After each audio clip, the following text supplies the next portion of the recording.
If you're enjoying this podcast, explore The Calm Operator, a practical survival guide by Steve Barker, published by Books Central, built for pressure. It helps you stay composed, think clearly, and act effectively in outdoor, urban, and emergency situations. Find the book on Amazon or through the Books Central website. Heat survival is one of those skills people often underestimate until the sun is beating down. The water is running low, and every movement starts to feel expensive. In this episode, we're looking at how to stay functional, safe, and clear-headed in hot environments.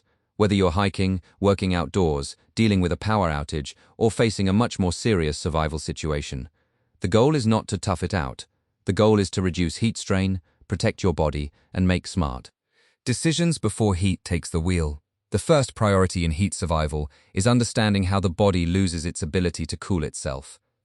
Heat stress builds faster than many people realize, especially when humidity is high, clothing is poor, or you're carrying a pack. Sweating is your main cooling system, but if the sweat can't evaporate, it doesn't help much. That's why shade, airflow, and pacing matter so much. If you can get out of direct sun, slow your activity before you feel desperate, and avoid unnecessary exertion during the hottest part of the day, you've already improved your odds. The best heat survival tactic is preventing overheating in the first place. Hydration is the next major factor, but this goes beyond simply drinking more water. In hot conditions, you're losing fluids and electrolytes together, and both matter.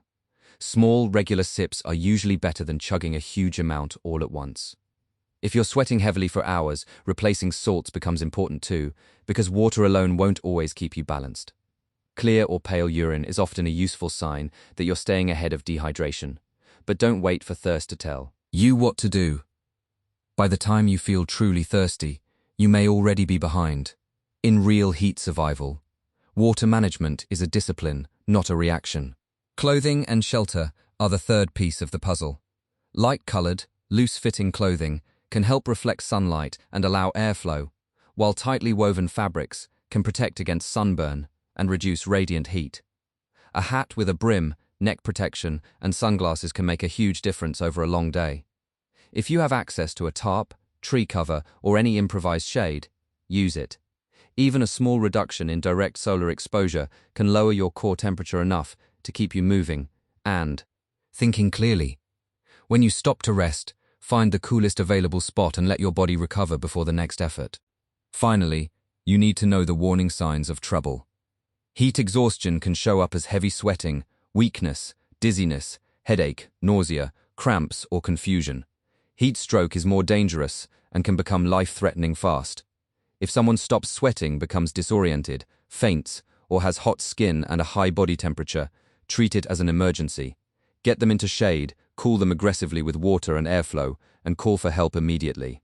In the field, calm action matters. Panic wastes energy, and energy is exactly what you're trying to preserve. Heat survival is really about timing, preparation, and restraint. Move early or late, rest during peak heat, protect your skin, drink intelligently, and pay attention to what your body is telling you. The people who handle heat best aren't the ones who ignore it. They're the ones who respect it enough to adapt. Stay cool, stay aware, and stay ahead of the problem before it becomes a crisis.